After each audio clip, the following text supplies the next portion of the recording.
Hi, friends. Welcome to this video.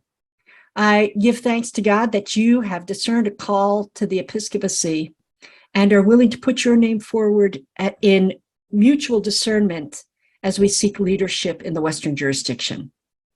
Key people in the episcopal office are the executive assistants. It's important that you hear from them and what they see as the role of the bishop in these times that we're living in. So I want each to introduce themselves and the area that they serve. So Margaret. Thank you, Bishop Olavito. I'm Margaret Kalpak. We have the Los Angeles Dodgers and macadamia nuts. Aloha. Julie. Hi, everyone. I'm Julie in the Desert Southwest Conference. We have Southern Nevada, which includes Las Vegas, and Arizona, which, fun fact, does not observe daylight savings time. Natalie. Hi, I'm Natalie, and I am the executive assistant in the Mountain Sky Episcopal Office, and we have Bishop Kieran Oliveto. Rondelay. Hi, everyone. Rondelay Gabwat from the Greater Northwest area. We have Alaska, Oregon, Idaho, and Washington, which is the Pacific Northwest. So I'm really grateful that the four of you have taken some time to be with us. So I'm going to ask some questions so that people understand what a bishop does. No one sees it better than you do. So how do you understand first your role as executive assistants? What do you do? We are the first contact of the Episcopal office, and we manage the programmatic functions with a wide scope of work, and it varies engagement level with leadership in our respective conferences alongside serving the bishop. We also plan for jurisdictional events similar to what Natalie's doing right now, jurisdictional meetings, also assist with bishop memorials, as well as really heavily planning with annual conference. That's a lot. Anything else anyone wants to add? Grateful. I am stunned at the amount of work that you do. So what are some of the unique things you see in the life or role of a bishop that other people might not be aware of? Thank you for that question. There are misconceptions about the work of the bishop. Assumptions are made that they are predominantly administrative. This is quite inaccurate.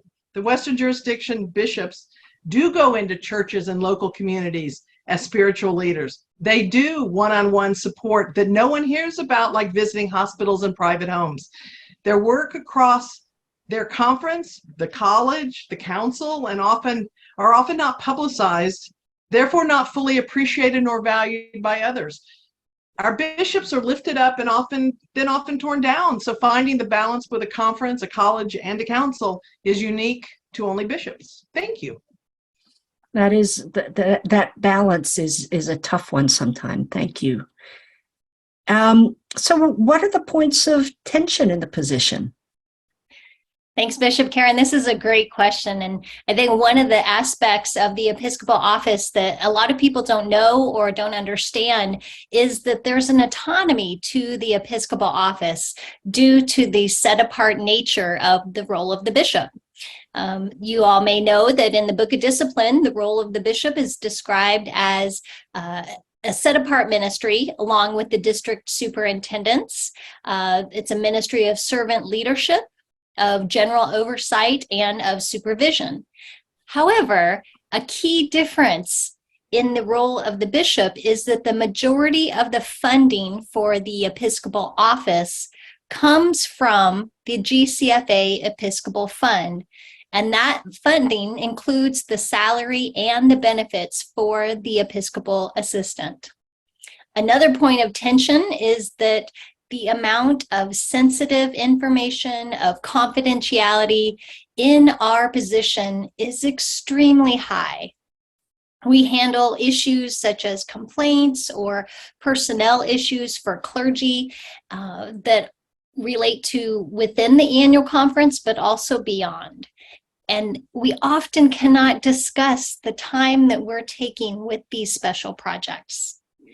Finally, we often work in collaboration with the conference staff. However, our work dictates a uniqueness from the conference staff, which can sometimes cause resentment or even be perceived as favoritism. Wow, thank you. Thank you for that, for being honest. You all are showing some things that no one else gets to see. So thank you for pulling back the curtain. What would be your recommendation for a bishop in their first 90 days? So I think one thing that they'll be surprised is that whatever workload they've had before, the volume of work will increase tenfold.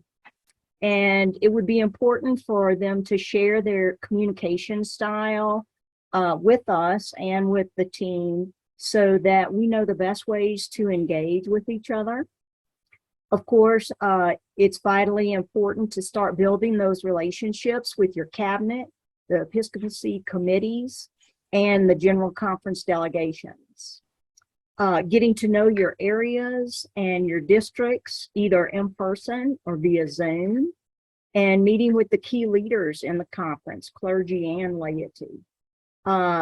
Being able to understand and know about the jurisdictional conference, committees, as well as the Council of Bishops, because the range of work goes from the local church all the way up to the global church. Establishing regular weekly meetings with us, with your Episcopal assistants, so that we are in touch and keyed in with each other and what's happening.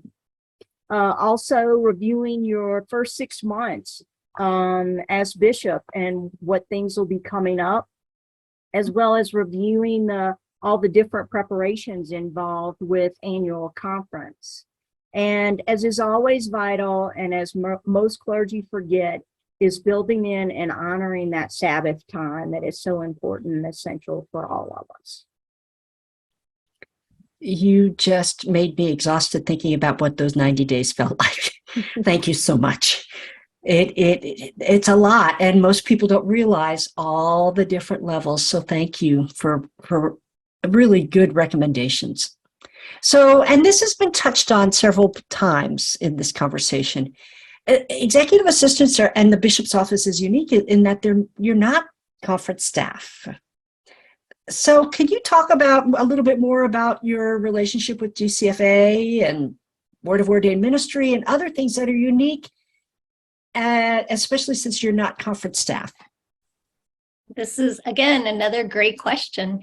I'm happy to share some of those ways. As I said before, the funding for the Episcopal assistant salaries and benefits come entirely from the Episcopal Fund, not from conference apportionments. And so in that aspect, we are not employees of the conference. The scope of our work is not limited to the realm of the conference. We, as you imagine, we have a strong relationship with each other as the Western jurisdiction Episcopal assistants, and we rely on one another to share our learnings and our best practices on how to support you as our bishops. We also benefit from the worldwide community of Episcopal assistants throughout the United Methodist Church. GCFA, they are the ones that provide our official trainings and have developed guidelines during times of transitions for bishops. We also manage the expenses of the Episcopal Fund, including the equipment fund and all the expenses related to transition. As you all know, there's a conference episcopacy committee, and they serve in an advisory and an advocacy role to the bishops, as well as the Episcopal office staff, similar to how an SPRC committee relates to a local church pastor and those staff. This, I think, is a unique part of our role, as often conference support staff do not have this type of relationship or support from a conference committee. The Episcopal office as a whole often collaborates with the Board of Ordained Ministry, but it also deals with separate and autonomous issues regarding the clergy in our conference. And finally, the Episcopal office maintains strong relationships with the Board of Ordained Ministry, with the Council of Bishops, GCFA, Western Jurisdiction Leadership, the College of Bishops, caucuses, general agencies, and other United Methodist entities.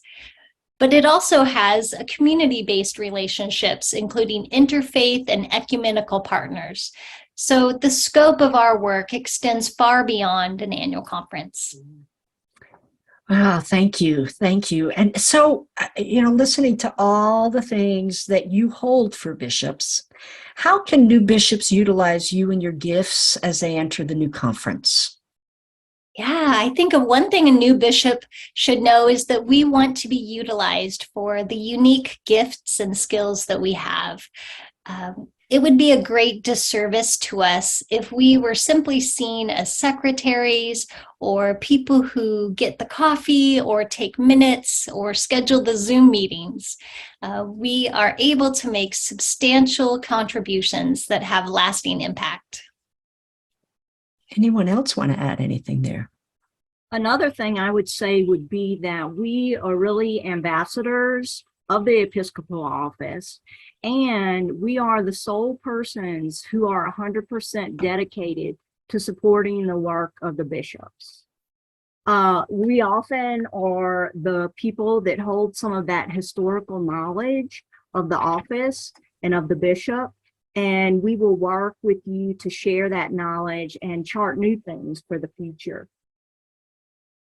And like Julie said, much of our work is unknown and unseen by many, including the conference staff, unless, they're involved in some of the planning and other meetings. But we often carry responsibilities that can't be discussed beyond the relationship with the bishop. And so we really take that to heart and honor the confidentiality in some of the work that we do. And we also, even of this group, we're all new within the last, I think, quadrennium in this role. And so we all came in and inherited very old school ways of working. And I would say that we have, with intention, modernized the offices of the bishops in the Western jurisdiction. And I think we take great pride as a team that we have done this. And across the Western jurisdiction, we have successfully strengthened the effectiveness and efficiency of the office on behalf of our bishops. We take our responsibilities as gatekeepers seriously, and our goal is to represent you with the highest levels of professionalism. Wonderful. Wonderful. I want to say how much I've appreciated you. I have seen each of you work individually with your bishops. I've seen you work as a team to hold the college. I've seen your tears as you've seen your bishop be attacked. I have seen your joy as you get to work with your bishop. I've seen you know ahead of time the needs of your bishop, those diet cokes that appear out of nowhere just when they're needed most. But there's so much more. And you all have such an incredible understanding of the role of bishop, of how it needs to be supported. You support it with an excellence and a dedication that is profound. And I hope new bishops will lean on you and learn from you, as I have. I've learned how to be a bishop because of the EAs I've been blessed to work with. So I want to thank you on behalf of the bishops of the College of the Western Jurisdiction. Thank you all for helping us be the very best we can be.